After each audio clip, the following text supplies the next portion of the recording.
This one is about 10 inches. Yeah, about 10 inches in diameter. And it's not that thick. So it's only about 2 inches or so, except for this branch here. And you can see there's still some bark on here. Yeah, barely.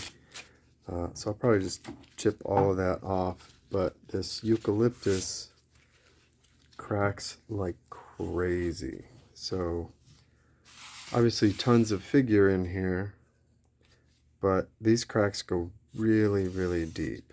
And I am going to try and turn this one as a natural edge as well, and kind of get some of these cool features on the top.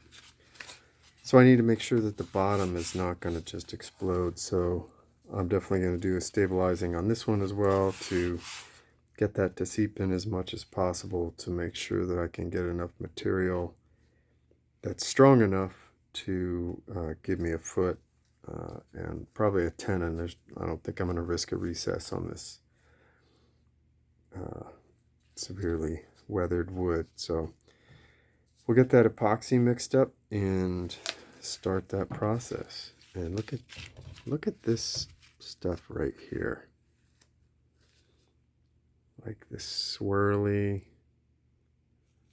grain here and over here. Like, I'd love to get some of that in the finished piece. Not sure how I'm going to do that, but I think that's super cool. So yeah, we'll get rolling here. Turning at 684 RPM.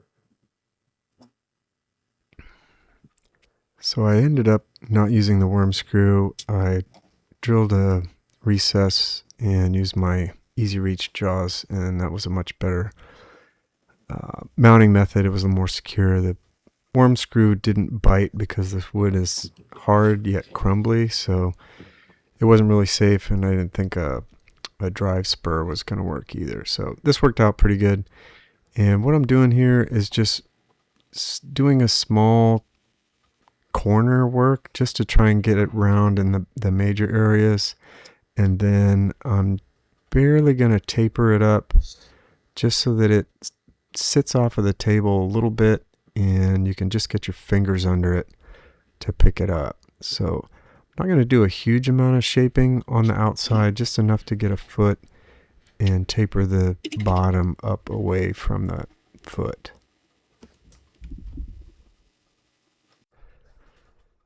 And here you can see I'm just doing some pull cuts along the bottom to just try and get everything cutting and start that shaping. It's just exploding into dust. Like, there's no shavings on this thing whatsoever. Between the hardness of the wood and the penetrating epoxy, it's just super hard. So I'm gonna have nothing but dust here for a while. Almost looks like somebody put some caulk or joint compound in there. It's very strange. Well, this is holding together, but it's cracked like a mad dog, so I hope this works.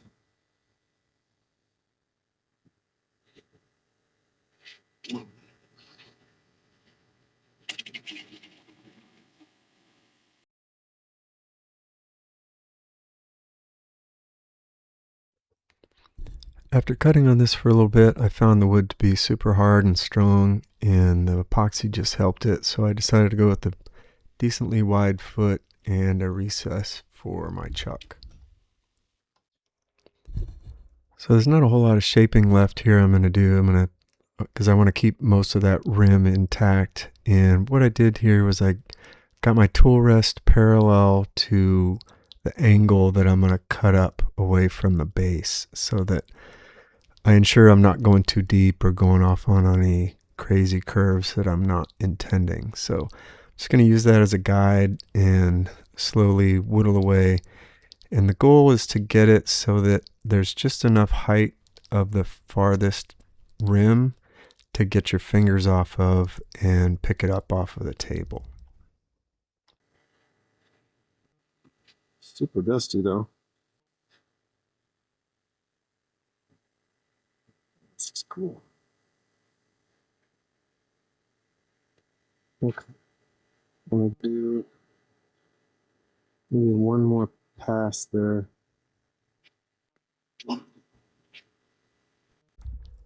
I'm using my 1/2 inch Carter & Son bowl gouge here, and it seems to be doing a nice job giving me decently clean cuts coming from the outside in. Just the craziness of this grain was made getting clean cuts pretty difficult.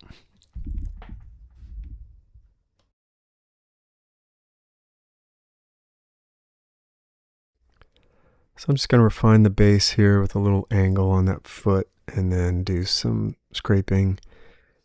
And it turned out pretty good. Not a whole lot of extra work I needed to do there.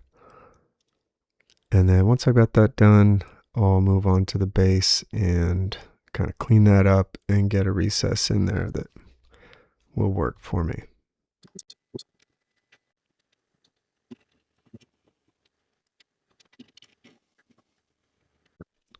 I'm just using my dovetail tool to get the angle right on the inside of the recess, and then I'll use a scraper to clean up the bottom and put a couple of grooves in there for some decoration.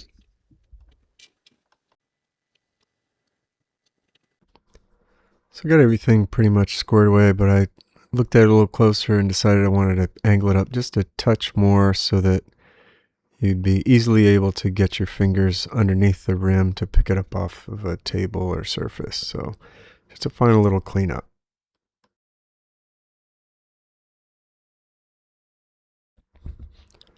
So I'm pretty happy with the surface. So I decided I'm just going to sand from here, just kind of looking it over. It was really hard to see where the tool marks was just because there was so many cracks and features and stuff here. So it took quite a bit of hand sanding to make sure I got as much of it out as I possibly could. And then I went ahead and used my Sandiflex on the rim to try and smooth out some of the jagged bits there.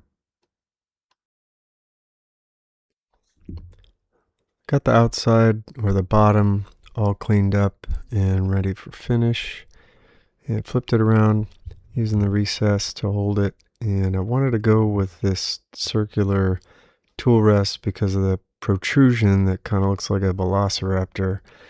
And I wanted to do that because it helps me keep track of where that is. I've set it up so that that piece is always behind the tool rest. So as long as I'm not getting any part of my body beyond the tool rest, then I know I'm going to be safe, and just make sure that that's all kosher. And then as I'm turning, you can see kind of how thin that is. And I did drill a hole for the worm screw, and I ended up not using it. So I'm probably just going to go to the depth of the worm screw and carve out a shallow dish and leave a pretty wide rim of all of the burl features and wavy grain.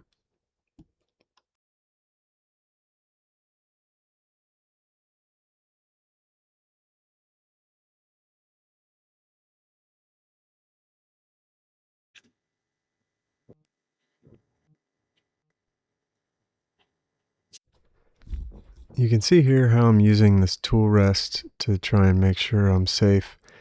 Kind of resting my arm against the post there and using that as a lever, and then moving my backhand and then my body to bring the tool across the bottom of the dish. So it worked out pretty nice, and it was perfect, and I was able to make sure all the important bits of my body were always safe and behind that tool rest.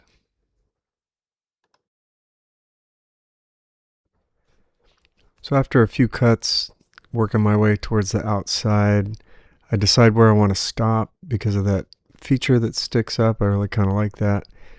And I didn't want to climb too far up there and turn it all away. So I'm just using that piece of tape, the bottom edge of it, as you look at the screen here, and that's my maximum distance away from the center that I'm going to try and do any turning so that I get what I want out of that feature.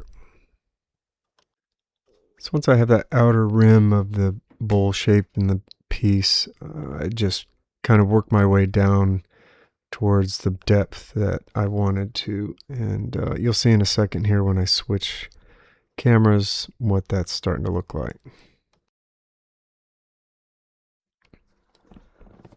So as we both kind of watch this footage here, I'm trying to think, okay, how big should that bowl be and how much rough rim should I leave? And kind of thinking it's too small here and I need to go out a little bit further.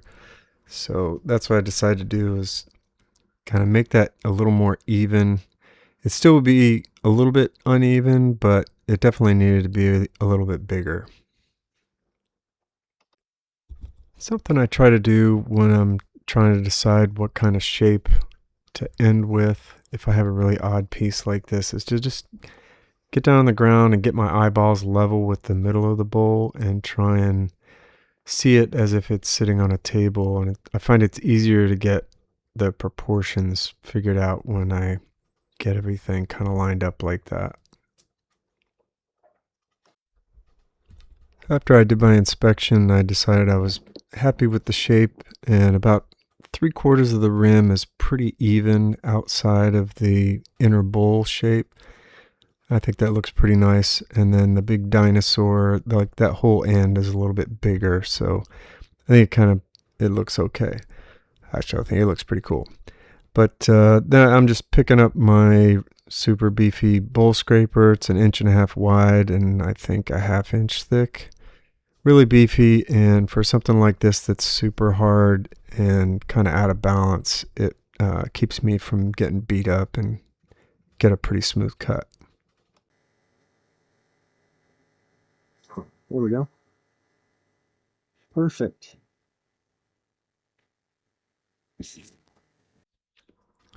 I'm going to use some Danish oil on this piece. I like to use that with burls because of the porosity. I think the shape of this piece might be a little controversial, and I think it'll be a love it or hate it kind of piece. When I got to thinking about this as I was doing the sanding, I kind of struggled with what is my philosophy of turning? What do I want to do with my time? And I get some money at the farmer's market selling things. I sell a lot of cutting boards, which I really hate making. I found that the pieces that really sold were the interesting ones, the ones that had flaws or wild shapes and that kind of thing. So people really seem to enjoy that. I do sell snack bowls and catch-all bowls here and there and some salad bowls. And that's cool, that's nice. Before I started doing that, I just kind of turned what I wanted to and made a YouTube video, and maybe it did okay and maybe it didn't. But I just turned what I wanted. I have watched a lot of different turners on YouTube, and one of my favorites has been Phil Anderson since the beginning. I felt his recent passing quite a lot since then, and I kind of feel like my philosophy is very similar to his in that he didn't just want to honor the wood and make something cool out of the wood. This is just my impression. I don't know if he ever said it that way, but the way I thought of it is he really tried to honor the tree and tell the story of the tree. And I really feel like that's what I like to do. That's why I made this video, to show the story of the tree. And the story is on the outside. If we cut all that away, we can't see that story. And sometimes it's a really cool story. Sometimes it's a boring story and you cut it all away because it's just nothing interesting. But sometimes it is an interesting story, and I think this has a really interesting story. So that's why I turned it this way. I really wanted to honor the story of the outside of the tree and the way it ended up. And for the owner, if I don't keep it, I hope they wonder, how did the tree get that way? That's what I always wonder. How did the tree get that way? And I think that's fun. And since I'm not trying to make my living with this, I'm a retired guy. I want to have fun, and I like thinking about things. Kind of philosophical guy as well. So I like to think about how things get to where they are. Something I really liked is this part right here. It's one of the reasons I wanted to save this. Is you can tell it's a branch that grew here and this broke off or something. So you see it's kind of a normal branch. And then it just runs into this craziness. Like, what battle is going inside the tree to make that happen? And maybe it's coming from the outside. I don't know. But I really like seeing that normal to abnormal type of transition. Let me know what you think. If you got this far, hopefully I've earned a like and a subscription if you haven't already. It's free and it helps a lot. I'll get a couple coats on here and we'll bring it back and see what it looks like. Thanks for watching.